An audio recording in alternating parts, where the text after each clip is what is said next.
Machine Rumi 2024 పేరుతో తమిళనాడు రాష్ట్రం చెన్నై ఈసీఆర్కు సమీపంలోని సముద్ర తీరంలో రీయూజబుల్ హైబ్రిడ్ ర్యాకెట్ను ఆగస్టు 24వ తేదీ ఉదయం విజయవంతంగా ప్రయోగించారు.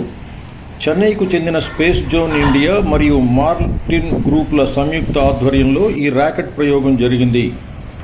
ఇస్రో మాజీ డైరెక్టర్ డాక్టర్ మైల్సామి అన్నామలై ఈ ర్యాకెట్ ప్రయోగానికి మిషన్ మెంటర్గా ఉన్నారు.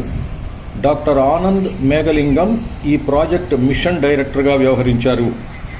భవిష్యత్తులో చిన్న ఉపగ్రహాల అవసరం ఎంతగానో ఉంటుందని నిర్వాహకులు ఈ సందర్భంగా తెలియజేశారు. రోదసీలో ఇప్పుడున్న ఉపగ్రహాల కాలపరిమితి అయిపోయేలోపు మరిన్ని ఉపగ్రహాలను ప్రయోగించాల్సి ఉంటుందన్నారు. ఈ ర్యాకెట్ ప్రయోగంలో శకలాలన్నింటినీ భూమి మీదకు తెచ్చేందుకై పారాచూట్ విధానాన్ని ఉపయోగిస్తున్నామన్నారు. దేశంలోనే తొలిసారిగా ప్రయోగించిన రీయూజబుల్ హైబ్రిడ్ ర్యాకెట్ ఇది. ఈ ర్యాకెట్ బరువు 80 కిలోల దాకా ఉంటుంది.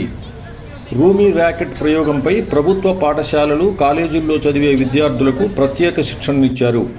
తెలంగాణ రాష్ట్రంలోని హైదరాబాద్, వరంగల్, నిజామాబాద్లతో పాటు దేశవ్యాప్తంగా 23 నగరాల్లో 6,000 మంది విద్యార్థులు ఈ శిక్షణా శిబిరాల్లో పాల్గొన్నారు.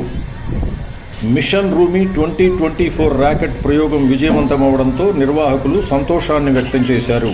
11, 10, 9, 8, 7, 6, 5, 4, 3, 2, 1, 0.